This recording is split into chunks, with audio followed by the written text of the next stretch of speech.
I'm looking at the camera. I'm not going to laugh awkwardly for no reason. That's my plan.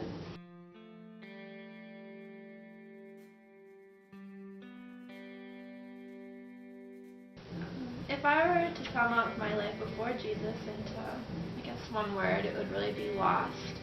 From there were a bunch of things stemming from that. But basically, I was so lost that I would run to and cling to whatever would have me. Most of the time, I would say it was relationships, whether it was friendships or boys and boyfriends.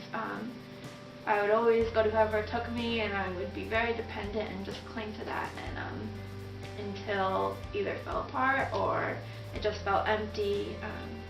And I kept doing this with things like being popular or just fitting in, wanting to be liked. I was just very lost and always wanted some kind of affirmation. And I never really found anything that fulfilled that.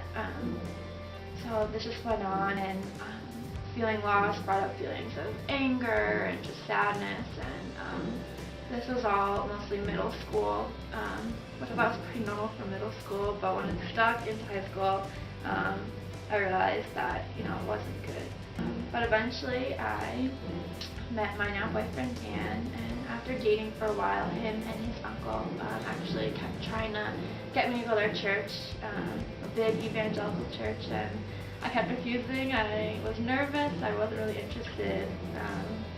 And I just kind of kept politely saying no, maybe next week, and finally I ended up going. And while I was a little bit surprised, or I get weirded out at first by people worshiping and praising with their hands up or kneeling, more than that, I was just interested, intrigued, and I saw that they had something I was missing, that either they were so joyful in their praising, or that these are people that were broken and had somewhere to go with that brokenness, that they found peace here, that they found a place they can go and be healed. And I didn't understand it all, but I was definitely interested, and so I kept going back, and there were people coming up to me and saying that they wanted to pray for me or pray for Dan, and I really saw the love of the people in the church.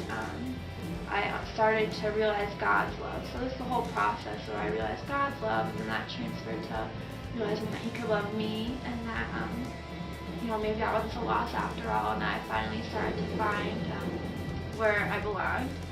So this whole process happened, and I just kept learning, and I went on missions trips, and really just asked Jesus to come into my life, and I desired a relationship with Him, and that was the biggest change for me, was going from, hey, this is interesting, to a relationship with this Jesus that totally changed my life. So now, I would say there's times I still feel lost, but I have that home. I have God to just fall back on. He's always there, welcoming with open arms, and it's just changed my world. It has given me that security that I think I was just longing for and I couldn't find, and I found it, and I'm so glad.